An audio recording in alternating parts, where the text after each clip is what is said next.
Shalom, jemaat yang diberkati oleh Tuhan, oleh kemurahan Tuhan. Kita boleh ada sebagaimana kita ada sampai dengan hari ini. Hanya oleh anugerah-Nya. Karena kasih dan pengorbanan yang sangat besar, kita boleh ada sebagaimana kita ada dan kita boleh menerima anugerah keselamatan. Mari pada saat ini kita mau muliakan Dia, kita mau sembah Dia, kita mau tinggikan dan kita mau berkata bagi Dia segala pujian, hormat, kemuliaan dari selama-lamanya sampai selama-lamanya. Berikan seluruh hidup kita untuk Tuhan. Kita mau senangkan hati Tuhan. Haleluya. Dia Yesus telah mati bagiku. Dia Tuhan selamatkan jiwaku. Bagi Dia pujianku tak dapat ku balas kasih-Nya. Dia angkatku jadi anak-Nya, beri damai di dalam hidupku. Bagi Dia sembahku, hanya Dia segalanya bagiku. Bagi Dia segala pujian, hormat serta syukur kekal selamanya. Bagi Dia segala pujian, hormat serta syukur selama-lamanya. Terima kasih Tuhan Yesus. Haleluya. Dia Yesus telah mati bagiku. Dia Tuhan selamatkan jiwaku. Bagi Dia pujianku tak dapat ku balas kasih-Nya. Dia angkatku jadi anak-Nya, beri damai di dalam hidupku. Bagi Dia sembahku, hanya Dia segalanya bagiku. Bagi Dia, oh, bagi Dia segala pujian, hormat serta syukur kekal selamanya.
besar kasih dan pengorbanan-Mu bagi kami. Kasih-Mu yang tiada batas, kasih-Mu yang begitu besar Tuhan.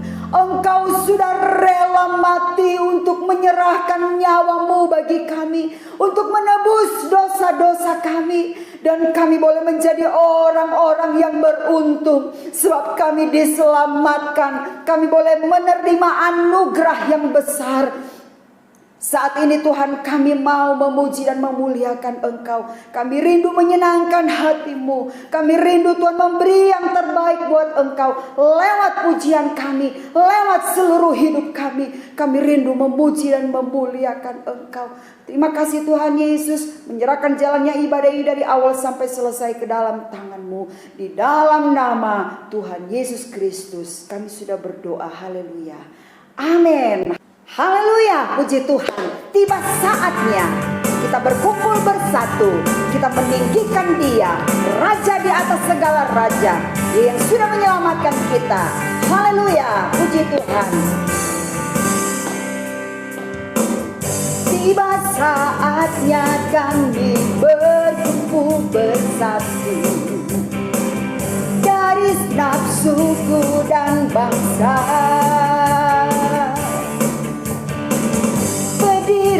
di hadapan tata anak domba, satu suara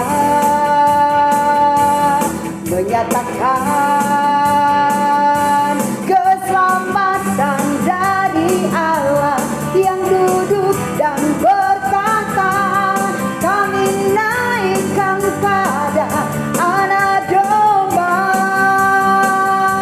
Pujian dan kekuatan, hormat dan kekuasaan, kemuliaan bagi Dia selamanya. Haleluya, puji Tuhan. Tiba saatnya, tiba saatnya kami berkumpul bersatu, dari segenap suku dan bangsa. Amin. Berdiri di hadapan tata anak domba, satu suara menyatakan keselamatan dari Allah yang duduk dan bertata, kami naikkan pada anak domba. Pujian dan kekuatan, hormat dan kekuasaan, kemuliaan bagi Dia selamanya. Keselamatan dari Allah yang duduk dan berkata, kami naikkan pada anak domba. Pujian dan kekuatan, hormat dan kekuasaan, kemuliaan bagi Dia selamanya. Kemuliaan bagi Dia, kemuliaan bagi Dia, kemuliaan bagi Dia selamanya. Haleluya, puji Tuhan. Segala kemuliaan hanya bagi Tuhan yang pantas, yang layak menerima hormat dan kemuliaan dari setiap kita orang-orang yang percaya kepada Dia. Mari siapkan hati kita untuk menerima firman Tuhan. Karya Tuhan terbesar di dalam hidup kita membuat kita untuk semakin mengasihi Tuhan. Bukan sekedar kita mengetahui, menghargai, tetapi mari ambil keputusan.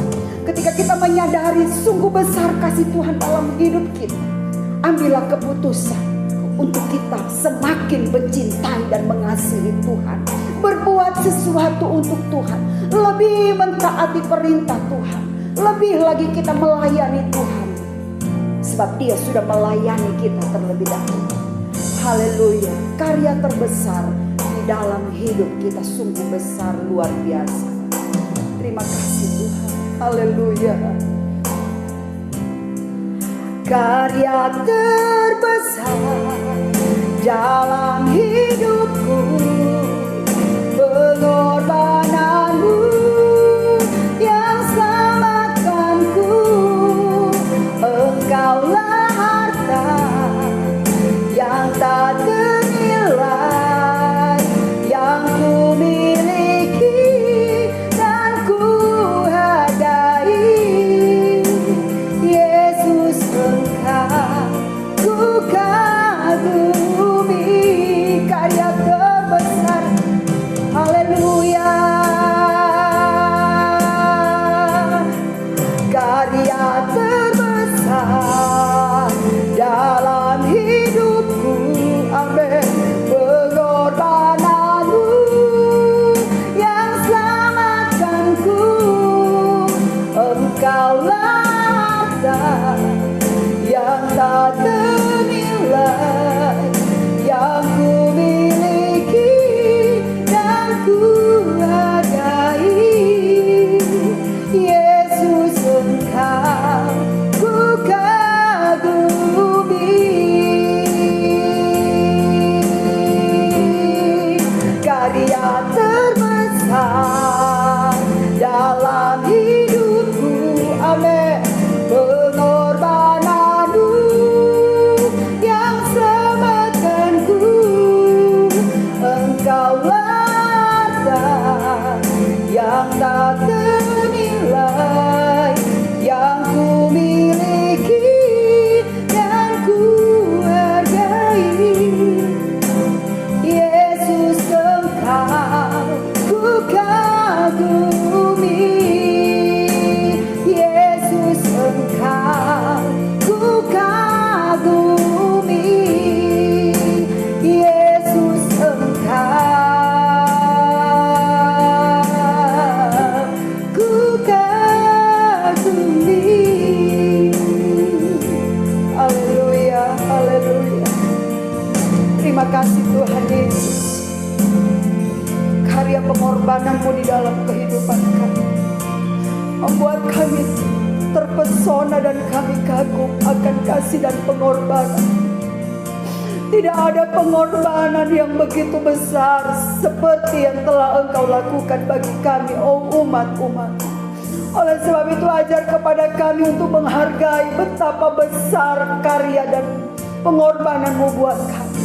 Terima kasih Tuhan, terima kasih. Biarlah Tuhan kami orang-orang percaya, umat-umat-Mu mengambil keputusan untuk semakin lagi kami mengasihi Engkau. Sebagai respon, sebagai bukti bahwa kami menghargai betapa besar kasih-Mu di dalam kehidupan kami. Kami mau ambil keputusan untuk kami semakin mengasihi Engkau. Lebih taat lagi akan melakukan firman-Mu. Terima kasih Tuhan Yesus, sebab Engkau sudah mati dan Engkau sudah menyelamatkan kami. Terima kasih Tuhan, mengampuni setiap dosa dan pelanggaran kami. Dan kami percaya Engkau sudah menyucikan dan menguduskan kami. Sebentar kami akan menerima firman-Mu. Biarlah firman-Mu itu menolong kami, menuntun kami untuk kami hidup lebih lagi di dalam Engkau. Kami siapkan tanah hati kami yang terbaik untuk firman-Mu, memakai hamba-Mu yang akan menyampaikan firman-Mu. Di dalam nama Tuhan Yesus, kami sudah berdoa dan mengucap syukur. Haleluya. Amin. Selamat mendengar firman Tuhan. Tuhan Yesus memberkati.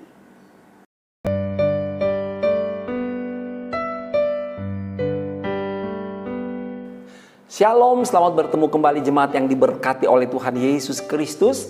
Saudara tentu sudah mempersiapkan bagian yang terbaik dari hati saudara untuk mendengarkan firman Allah dengan tema kebangkitan yang memberi sukacita. Saudaraku, kita baru saja melewati masa-masa di mana kita memperingati kematian dan kebangkitan Yesus melalui peristiwa Paskah. Dan pada malam hari ini, pada saat ini kita akan membaca di dalam Injil Lukas pasal yang ke-24. Mulai ayat yang ke-13, mari kita membaca bersama. Pada hari itu juga 2 orang dari murid-murid Yesus pergi ke sebuah kampung bernama Emmaus yang terletak kira-kira 7 mil jauhnya dari Yerusalem. Dan mereka bercakap-cakap tentang segala sesuatu yang telah terjadi. Ketika mereka sedang bercakap-cakap dan bertukar pikiran, datanglah Yesus sendiri mendekati mereka, lalu berjalan bersama-sama dengan mereka. Tetapi ada sesuatu yang menghalangi mata mereka sehingga mereka tidak dapat mengenal Dia. Yesus berkata kepada mereka, "Apakah yang kamu percakapkan sementara kamu berjalan?" Maka berhentilah mereka dengan muka muram. Seorang dari mereka, namanya Kleopas, menjawabnya, "Adakah engkau satu-satunya orang asing di Yerusalem yang tidak tahu apa yang terjadi di situ pada hari-hari belakangan ini?" Katanya kepada mereka, "Apakah itu?" Jawab mereka, "Apa yang terjadi dengan Yesus orang Nazaret? Dia adalah seorang nabi yang berkuasa dalam pekerjaan dan perkataan di hadapan Allah dan di depan seluruh bangsa kami. Tetapi imam-imam kepala dan pemimpin-pemimpin kami telah menyerahkan dia untuk dihukum mati dan mereka telah menyalibkannya. Padahal kami dahulu mengharapkan bahwa dialah yang datang untuk membebaskan bangsa Israel. Tetapi sementara itu lewat 3 hari sejak semuanya itu terjadi. Tetapi beberapa perempuan dari kalangan kami telah mengejutkan kami. Pagi-pagi buta mereka telah pergi ke kubur dan tidak menemukan mayatnya. Lalu mereka datang dengan berita bahwa telah kelihatan kepada mereka malaikat-malaikat yang mengatakan bahwa ia hidup. Dan beberapa teman kami telah pergi ke kubur itu dan mendapati bahwa memang benar yang dikatakan perempuan-perempuan itu, tetapi dia tidak mereka lihat. Lalu ia berkata kepada mereka, "Hai kamu orang bodoh, betapa lambannya hatimu sehingga kamu tidak percaya segala sesuatu yang telah dikatakan para nabi. Bukankah Mesias harus menderita semuanya itu untuk masuk ke dalam kemuliaannya?"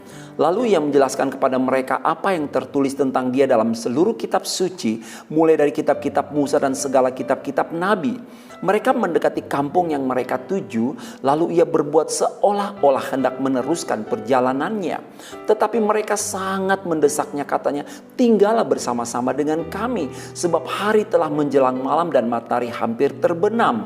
Lalu masuklah ia untuk tinggal bersama-sama dengan mereka.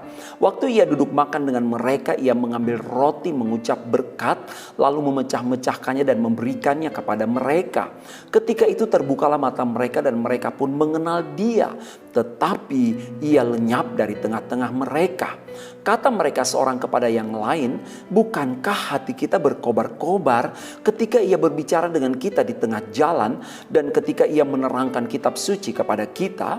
Lalu bangunlah mereka dan terus kembali ke Yerusalem. Di situ mereka mendapati ke-11 murid itu. Mereka sedang berkumpul bersama-sama dengan teman-teman mereka. Kata mereka itu, "Sesungguhnya Tuhan telah bangkit dan telah menampakkan diri kepada Simon." Lalu kedua orang itu pun menceritakan apa yang terjadi di tengah jalan dan bagaimana mereka mengenal dia pada waktu ia memecah-mecahkan roti. Segala puji bagi nama Tuhan. Bapak, Ibu, Saudara sekalian jemaat yang dikasihi oleh Tuhan Yesus Kristus. Lewat pembacaan perikop tadi, maka kita melihat yang pertama bahwa murid-murid ada di dalam keadaan kecewa dan putus asa menyikapi kematian Yesus. Saudaraku, mereka di dalam keadaan putus asa, dalam keadaan yang begitu terpukul, dan mereka sangat kecewa menyikapi kematian Yesus. Saudara, apa tanda dari orang yang kecewa dan putus asa? Kalau kita melihat dalam ayat yang pertama, dikatakan bahwa mereka pergi. Dari mana? Mereka pergi dari Yerusalem menuju ke Emmaus. Mereka pergi meninggalkan Yerusalem. Saudara sekalian, apa tanda orang yang kecewa dan putus asa? Yaitu akan meninggalkan persekutuan dengan sesama orang beriman. Bapak, Ibu, jemaat yang dikasihi oleh Tuhan, mereka pergi tinggalkan Yerusalem. Mereka pergi ke Emmaus. Padahal Yerusalem adalah pusat ibadah. Bapak, Ibu, Saudara sekalian jemaat yang diberkati oleh Tuhan, di dalam Ibrani 10 ayat 25 dikatakan, janganlah kita menjauhkan diri dari pertemuan-pertemuan ibadah kita seperti dibiasakan oleh beberapa orang. Tetapi marilah kita saling menasihati dan semakin giat melakukannya menjelang hari Tuhan yang mendekat. Saudaraku, Yerusalem adalah tempat untuk bersekutu, kota persekutuan. Saat murid-murid kecewa dan putus asa, maka rantai persekutuan ini terputus. Dan inilah yang disukai oleh iblis. Iblis memutuskan rantai persaudaraan. Iblis memisahkan manusia. Iblis menghancurkan kasih persaudaraan. Tindakan Kleopas dan temannya, saudara sekalian, yang meninggalkan Yerusalem untuk pergi turun ke Emmaus, itu sangat berbeda dengan apa yang dilakukan oleh pemazmur. Ketika kita membaca dalam Mazmur 122 ayat 1, firman Allah berkata, nyanyian ziarah Daud. Aku bersuka cita ketika dikatakan orang kepadaku, mari kita pergi ke rumah Tuhan. Pemazmur tidak meninggalkan persekutuan. Daud selalu mencari persekutuan. Firman Allah berkata di dalam Ibrani 12 ayat 5, jangan seorang pun menjauhkan diri dari kasih karunia Allah.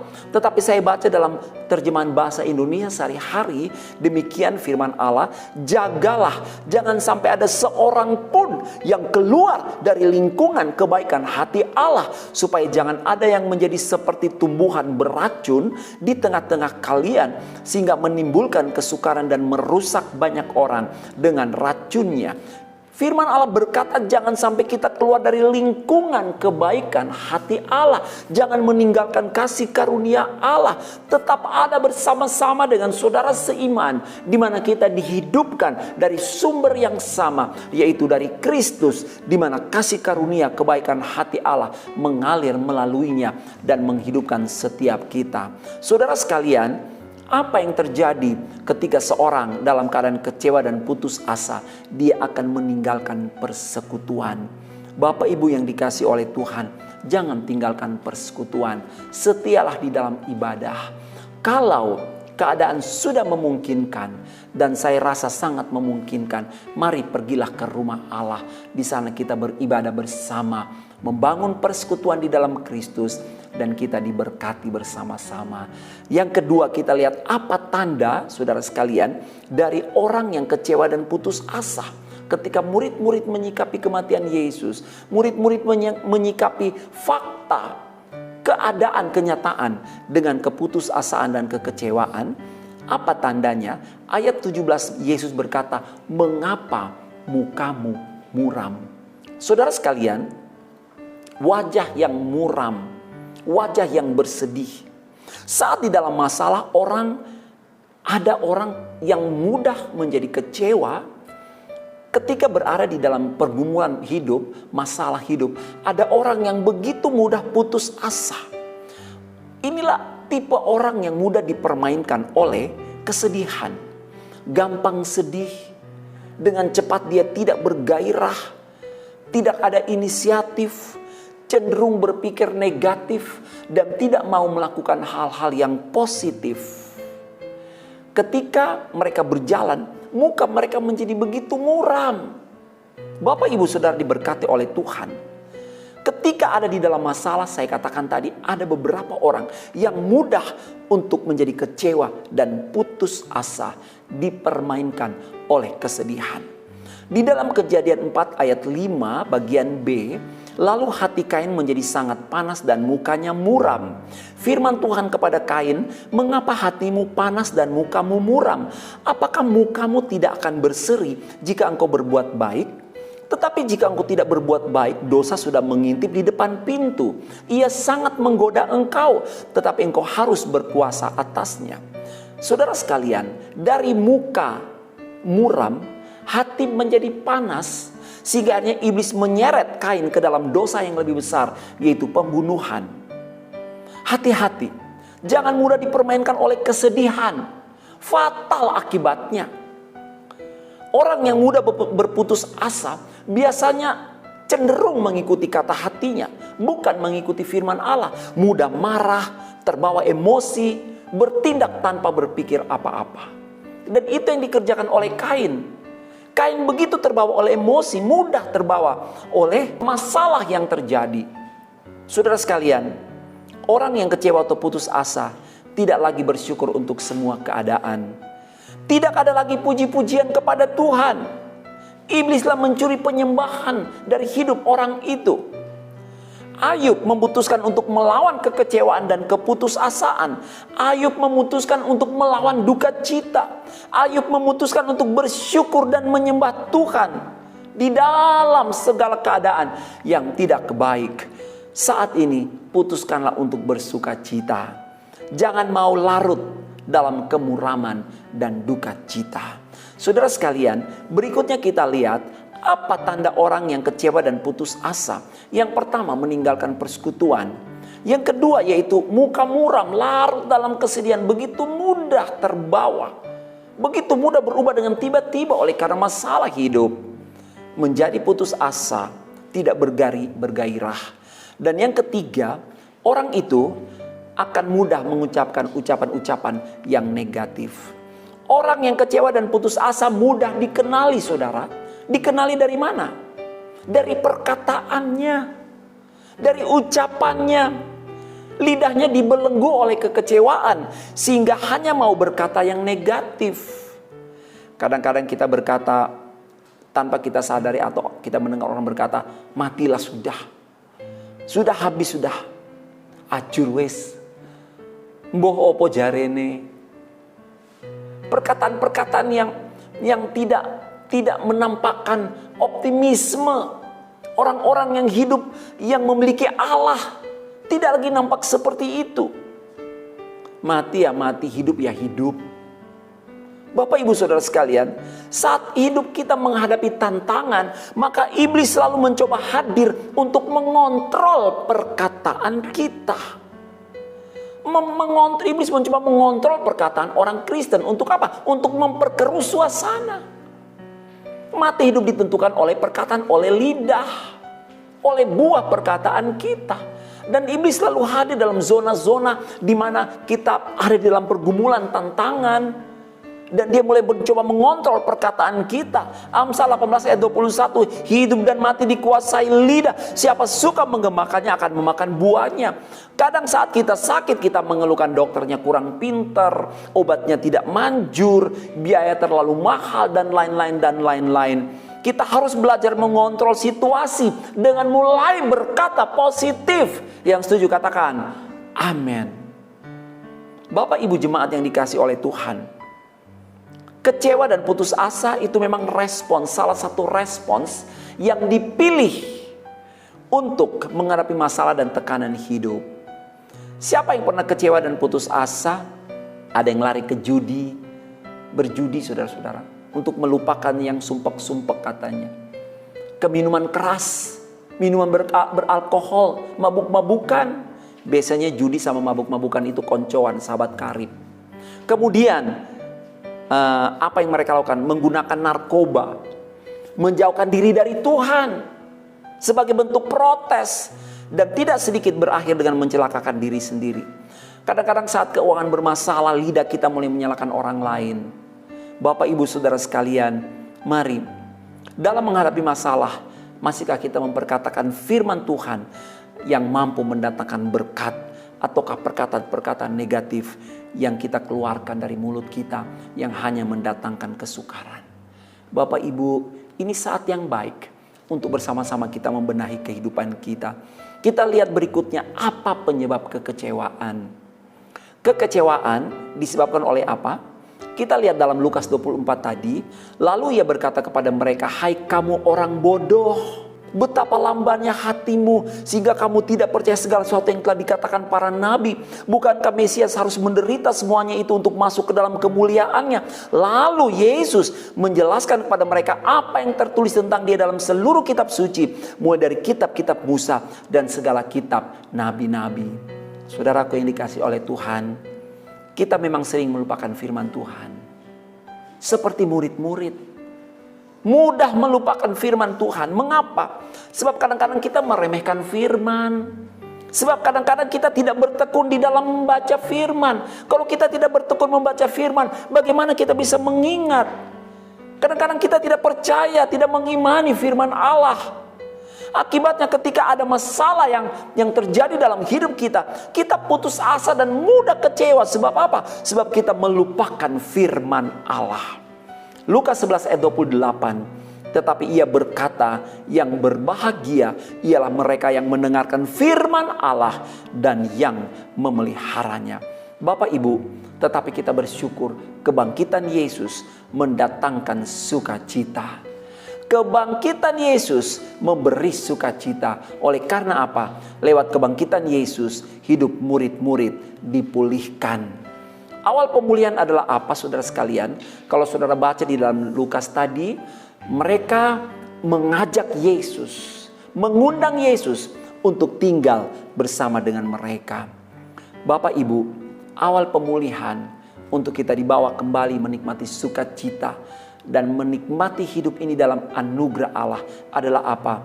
Ketika kita mengundang Yesus untuk tinggal bersama dengan kita. Mari masuk, mari masuk, masuk hatiku, ya Yesus, datang sekarang, datang tinggal dalam hatiku, ya Yesus. Kita mengundang dia masuk tinggal di dalam hati kita. Yohanes 15 ayat 4, tinggallah di dalam aku dan aku di dalam kamu. Bapak Ibu jemaat yang dikasihi oleh Tuhan, Yesus berkata, tinggallah di dalam aku dan aku di dalam kamu. Sama seperti ranting tidak dapat berbuah dari dirinya sendiri kalau ia tidak tinggal pada pokok anggur, demikian juga kamu tidak berbuah jikalau kamu tidak tinggal di dalam aku. Saat ini undang dia tinggal di dalam kita dan kita tetap tinggal di dalam dia. Amin. Berikutnya, kebangkitan, awal pemulihan. Kebangkitan Yesus memulihkan hidup mereka, memulihkan sukacita mereka. Lewat apa, saudara-saudara? Ketika Yesus mulai mengajarkan firman-Nya. Kita baca tadi dia mengajarkan, mengingatkan mereka, menjelaskan tentang apa yang nabi-nabi sudah katakan, sudah disampaikan oleh nabi-nabi. Yeremia 15 ayat 16, firman Allah berkata, apabila aku bertemu dengan perkataan-perkataanmu, maka aku menikmatinya. Firmanmu itu menjadi kegirangan bagiku dan menjadi kesukaan hatiku, sebab namamu telah diserukan atasku, ya Tuhan Allah semesta alam. Bapak Ibu jemaat yang diberkati oleh Tuhan, mari bertekun di dalam firman. Tidak ada metode cara lain. Hanya lewat perkataan-perkataan Allah, firman Allah itulah yang akan membangkitkan sukacita dan memulihkan hidup kita. Adakah keluarga yang sudah kehilangan sukacita? Mari benahi kembali persekutuan kita di dalam membaca firman. Selain saudara bersekutu dengan Yesus dalam doa, ibadah, penyembahan, pujian, mari hidupkan kembali waktu-waktu di mana kita membaca Alkitab. Anak-anak kita, diri kita sendiri, orang tua kita, mari baca firman Allah. Karena itu memberi sukacita dan kekuatan. Orang yang kehilangan firman mudah takut, saudara sekalian. Orang yang kehilangan firman mudah takut, mudah gelisah, mudah putus asa, gampang menjadi lemah. Tapi ketika kita penuh dengan firman, firman itu memberi kekuatan bagi kita. Amin. Amin. Perkataan Bapa selalu memberi keteduhan dalam hati anak-anaknya. Puji Tuhan. Bapak, Ibu, Saudara jemaat yang dikasihi oleh Tuhan. Kemudian kita lihat kebangkitan Yesus mendatangkan sukacita yang memulihkan hidup murid-murid. Awal pemulihan mereka adalah apa? Mereka mengundang Yesus untuk tinggal bersama dengan mereka. Ketika Yesus mulai mengajarkan firman Allah, mereka dipulihkan. Dan yang ketiga, ketika mereka bersekutu dalam tubuh dan darah Yesus lewat perjamuan kudus. Di dalam Matius 26 ayat 26 saya baca buat kita. Dan ketika mereka sedang makan, Yesus mengambil roti, mengucap berkat, memecah-mecahkannya lalu memberikannya kepada murid-muridnya dan berkata, ambillah makanlah, inilah tubuhku. Sesudah itu ia mengambil cawan, mengucap syukur lalu memberikannya kepada mereka dan berkata, minumlah kamu semua dari cawan ini, sebab inilah darahku, darah perjanjian yang ditumpahkan bagi banyak orang untuk pengampunan dosa. Akan tetapi aku berkata kepadamu, mulai dari sekarang aku tidak akan minum lagi hasil pokok anggur ini sampai pada hari aku meminumnya, yaitu yang baru bersama-sama dengan kamu dalam kerajaan Bapakku. Saat the Last Supper, ketika Yesus makan perjamuan kudus bersama dengan murid-muridnya, dia memecah-mecahkan roti dan dia memberikan anggur kepada mereka. Dan mereka dipulihkan pada malam itu dari ketakutan, dari keputusasaan, dari kekecewaan. Ketika Yesus sendiri melayani mereka di dalam perjamuan yang kudus. Ada sukacita, ada kekuatan ketika kita bersekutu di dalam tubuh dan darah Yesus. Saudara ingat, nanti kelak dalam kerajaan sorga bersama-sama kita akan kembali. Firman Allah berkata sebagaimana Yesus dalam ayat 29. Aku akan meminumnya bersama-sama dengan kamu dalam kerajaan Bapakku. Anggur sukacita akan kita nikmati sepuas-puasnya bersama dengan Tuhan di dalam kekudusan, di dalam hadirat Allah, dalam kehidupan kekal sampai selama-lamanya. Ini bukan anggur yang memabukkan, yang membuat manusia berdosa. Tetapi ini saudara sekalian, anggur sukacita. Kita nikmati melalui kematian Yesus di kayu salib. Kita dipulihkan, kita dikuatkan, kita ditolong oleh Tuhan. Puji Tuhan. Dan saudara sekalian, kebangkitan Yesus yang mendatangkan sukacita yang memulihkan murid-murid adalah apa? Ketika mereka dipulihkan kembali dalam panggilan dan pengutusan mereka. Lewat kebangkitan Yesus, mereka dipulihkan dalam panggilan dan pengutusan mereka. Dalam Matius 28 ayat 19 mari kita baca. Karena itu pergilah, jadikanlah semua bangsa muridku dan baptislah mereka dalam nama Bapa dan Anak dan Roh Kudus. Dan ajarlah mereka melakukan segala sesuatu yang telah kuperintahkan kepadamu. Dan ketahuilah aku menyertai kamu senantiasa sampai kepada akhir zaman. Segala puji bagi nama Tuhan. Kita akan dipulihkan oleh Tuhan. Kita akan menerima sukacita yang datang dari Allah sendiri. Saudaraku, kita dipulihkan untuk memulihkan. Kita diselamatkan untuk membagi berita keselamatan. Kita diberkati untuk memberkati dan menjadi berkat. Dan murid-murid mereka dipulihkan dalam panggilan dan pengutusan. Dengan sukacita mereka kembali ke Yerusalem pada malam itu juga. Mereka kembali ke Yerusalem. Mereka bertemu dengan murid-murid. Dan Yesus menampakkan diri kepada mereka di Yerusalem. Bapak, Ibu, jemaat, saudara sekalian diberkati oleh Tuhan. Apa pergumulan hidup saudara pada malam hari ini?